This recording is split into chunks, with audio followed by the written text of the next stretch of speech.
not so hot? Not yet. Not yet. Thank you. Well, I feel like I've lived a charmed life. I've really just enjoyed my life. That's really a good way to feel. Think about the vibrational essence of that and what kind of things would come from that steady feeling. Yeah, and so many great things. Yeah. Sometimes it's overwhelming.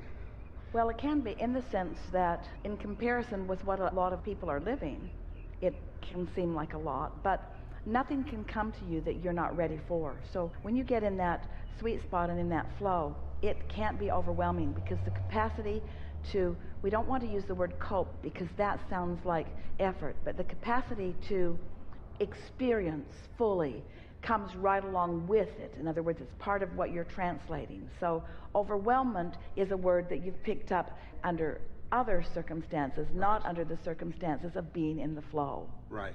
And even through your teachings, that flow has become more clear. Yeah. And I'm a musician, and I love the creative process. Yeah. It's just this unbelievable freedom. Yeah. But I've realized that I have so many creative ideas, it'll take many lifetimes to complete them. The very best music has more in it than most can hear. Only the creative genius that created it knows what's in it.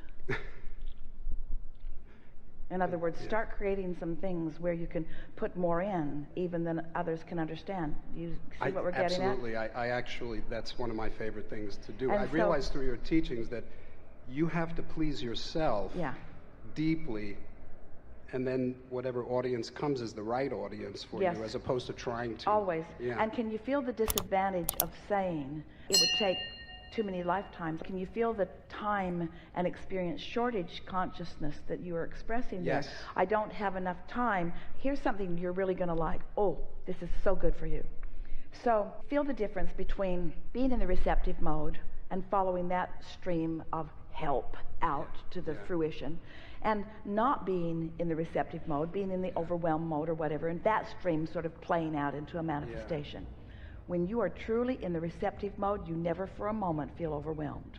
That's true. There's not one time ever, because you're unlimited. There are all possibilities. There is no overwhelmment when you are in the receptive mode. So if you are feeling overwhelmment, just say to yourself, not in the receptive mode. This isn't the time to even do this work, because that's when it's awkward and bulky and convoluted. And if you push forward, I've got so much invested in this. I've been in session with myself and I've accomplished this, and I don't want to let this go. Let it go, because it's not going to turn out the way you want it to. Let it go. Get in the receptive mode and see what happens. Overwhelmment will not be part of the process. Yeah, thank you. And I noticed that when I'm not in the receptive mode and I'm fighting and I continue to work, the stuff that comes out is within mediocre. It's mediocre. It's within the standards of the world, but it's not going to please you. Right. If you just nailed it. You just nailed it. Thank you.